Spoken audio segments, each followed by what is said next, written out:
भारत की इसमें first ever meeting with the GCC और इसका क्या आप रिप्रेजेंटेशन किस तरह से देख रहे हैं और पाकिस्तान को कितना बड़ा थ्रेट होने जा रहा है इससे? भारत की बड़ी कामयाबी है कि बिल आखिर ये एक मैकेनिज्म डेवलप करना चाह रहे थे जीसीसी और भारत के दरमियान। इसमें अगर देखा जाए तो पाकिस्तान की फॉरेन पॉलिसी की फेल्योर है, लेकिन फेल्योर उसकी क्या होनी है, आप पैसे जहां से मांगते हैं अल्टीमेटली। जयशंकर साहब ने 2-3 मामला उठाए।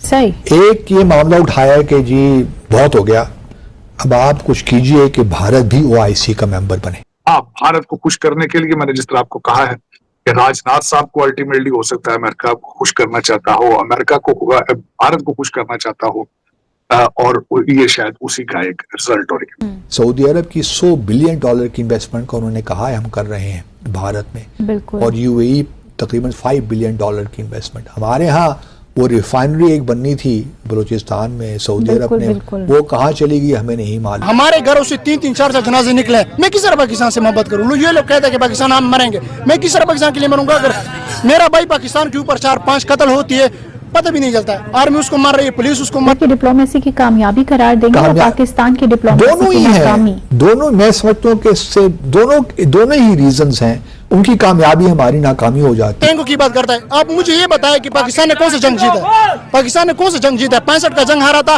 71 का जंग हमने ये हारा था, कौन सा जंग हमने 98 का जंग हम हारा था, ये मुझे पता है कि टैंकों के। ये सिर्फ पाकिस्तानी की किताबें पढ़ के आए हैं, क्योंकि क्रिटिकल बातें करें तो फिर हम उसके बाद। जो खलीजी ममालिक हैं वो भी थोड़े घबरा रहे हैं कि अगर हम मौका देंगे तो, और भारत उसको पूरी तरीके से उसको एक्सप्लॉइट कर रहा है, अपने लिए जगह बना रहा है, और उसने बनाई है, हमारी कॉस्ट पे बनाई है, इसमें कोई शक नहीं होना चाहिए।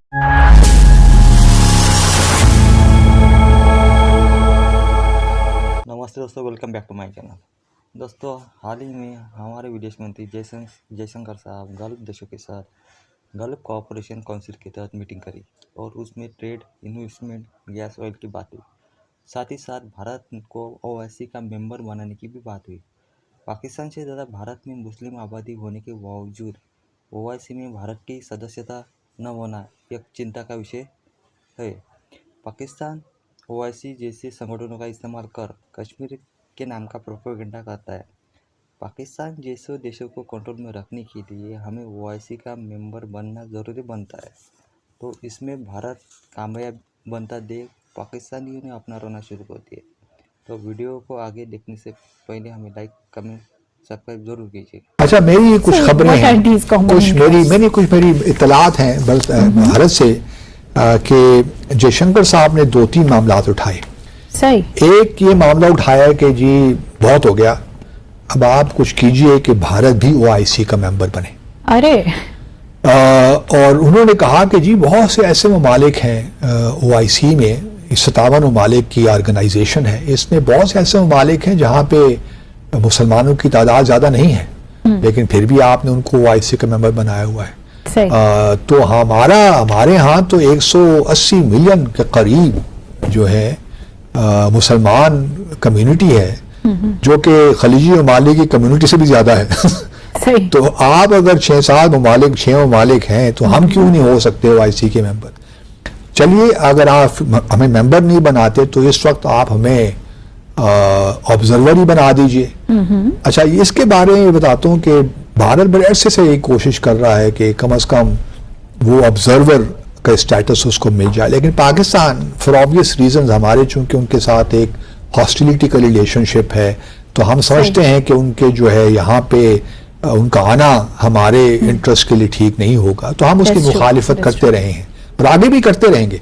लेकिन खलीजी ममालिक में ख़ास तौर पे यूएई में उनके लिए एक सॉफ्ट कॉर्नर पाया जाता है, क्योंकि हमने ये खुद देखा, पहले भी यूएई ने इस मामले को उठाया और फिर सितम ज़रीफ़ी ये कि 2019 मार्च 2019 में पाकिस्तान से कंसल्ट किए बगैर यूएई ने, जो उस वक्त काउंसिल ऑफ फॉरेन मिनिस्टर्स की कॉन्फ्रेंस होस्ट कर रहा था, उन्होंने उस वक्त जो भारत की मिनिस्टर फॉर एक्सटर्नल अफेयर्स थी सुषमा स्वराज साहबा, जिनका इंतकाल हो गया बाद में, उनको बुलाया कि आप आइए और ओआईसी की प्लीनरी जो मीटिंग है उसको एड्रेस कीजिए। तो हमारे लिए उस वक्त की हुकूमत के लिए बहुत बड़ा शौक था कि ये किस तरह भाई हो गया तो फिर हमने एहतजाजन जिस सेशन में उन्होंने तकरीर की, हमने उस सेशन का बायकॉट किया। सही, तो सही। यहाँ तक मामलात पहुँच गए थे। तो इससे आप अंदाज़ा कर सकती हैं कि किस कदर अपना जो इन्फ्लुएंस है भारत ने ख़ास तौर पे खलीजी ममालिक में किस कदर बढ़ाया है। सही। दूसरा, अब ये ऑब्वियसली खलीजी ममालिक के लिए एक मुश्किल तो है, जो जहाँ तक मेरी मालूमात हैं सऊदी अरब यूएई ने तो उसका पॉजिटिवली कहा कि जी हाँ ये बिल्कुल होना चाहिए। To start with, to begin with आपको ऑब्जर्वर स्टेटस मिलना चाहिए, लेकिन सऊदी अरब ने थोड़ा सा उसको प्ले किया कि भी शायद वक्त मुनासिब नहीं है और ये जो है अभी बहुत पाकिस्तान इसके लिए राजी नहीं होगा, और पाकिस्तान चूँकि फाउंडिंग मेंबर्स में है तो भी शायद, लेकिन हम कोशिश करेंगे हम। तो ये उन्होंने एक डिप्लोमेटिक जवाब उसका दिया। सही। लेकिन साथ साथ जयशंकर साहब ये भी चाहते हैं और उन्होंने इसका कहा भी कि जी हमारे यहाँ देखिए आप लोग कश्मीर की बातें करते हैं, आप लोगों ने एक कॉन्टैक्ट ग्रुप भी बना रखा है कश्मीर पे, तो इससे भी हमारे ताल्लुकात जो हैं बाज़ औक़ात आप कश्मीर की ख़ास तौर पे सऊदी अरब, बाकी तो कोई जितने भी खलीजी ममालिक हैं उन्होंने कश्मीर को ऐसी बात की नहीं कभी। सऊदी अरब चूँकि OIC का जो कॉन्टैक्ट ग्रुप है उसका भी मेंबर है। उसमें कौन कौन से ममालिक शामिल हैं आपको बता दूं, उसमें तुर्की है, आज़रबाईजान है, सऊदी अरब है, नाइजर है और पाकिस्तान।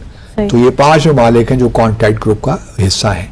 तो सऊदी अरब चूंकि उस कॉन्टैक्ट ग्रुप का हिस्सा है, तो जयशंकर ने, जो मेरी मालूमात हैं, जो भारत ने मुझे कुछ जर्नलिस्ट ने कॉरेस्पॉन्डेंट से बताया कि एक मामला ये भी कहा गया है कि जी इस कॉन्टैक्ट ग्रुप को आप किस लिए रखे हुए हैं, इसको भी आप खत्म कीजिए। ठीक है OIC है करती रहे अपना काम, और फिर आपने एक स्पेशल रिप्रेजेंटेटिव बना दिया है कश्मीर पर, तो उसकी भी कोई जरूरत है महसूस नहीं होती। तो जयशंकर साहब का यही बताना था, उन्होंने दबे दबे अल्फाज में यही कहा कि जो कश्मीर पे आप लोग ये एक्टिविटी करते हैं, चाहे वो काउंसिल ऑफ फॉरेन मिनिस्टर्स की मीटिंग हो या समिट हो, हर 3 साल के बाद समिट होती है OIC की, तो इसमें आप कश्मीर का भी जिक्र करते हैं, ये जो कॉन्टैक्ट ग्रुप है उसकी रेजोल्यूशंस ही पास हो जाती हैं, तो ये एक अननेसेसरी सा एक इरिटेंट है आपके और हमारे दरमियान, इससे कोई फायदा नहीं होगा। तो इसलिए आप इसको भी, कॉन्टैक्ट ग्रुप को भी ख़त्म कीजिए और स्पेशल रिप्रेजेंटेटिव का जो मैंडेट है उसको भी आप ख़त्म करने की कोशिश करें। तो ये जो है ना, इस पे सारी बात हुई। अब ऑब्वियसली इतना आसान नहीं है कॉन्टैक्ट ग्रुप को ख़त्म करना, एक उसमें बहुत सी रेजोल्यूशंस भी हैं, लेकिन ये ज़रूर है कि आने वाले महीनों और सालों में हम देखेंगे, अभी चूंकि UNGA का सेशन भी शुरू हो रहा है इस माह न्यूयॉर्क में, तो अभी हम ये देखेंगे कि हमारी सफारतकारी कहाँ पे खड़ी है।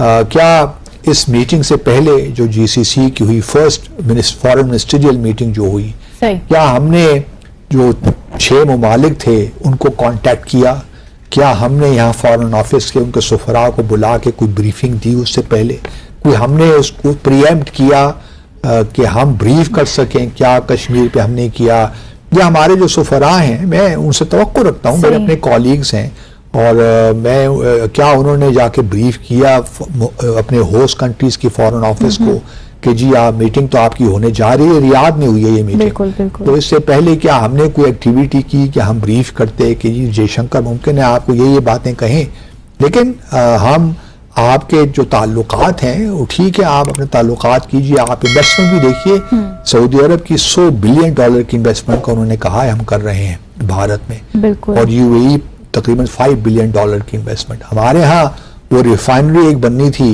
बलूचिस्तान में सऊदी अरब ने, वो कहाँ चली गई हमें नहीं मालूम।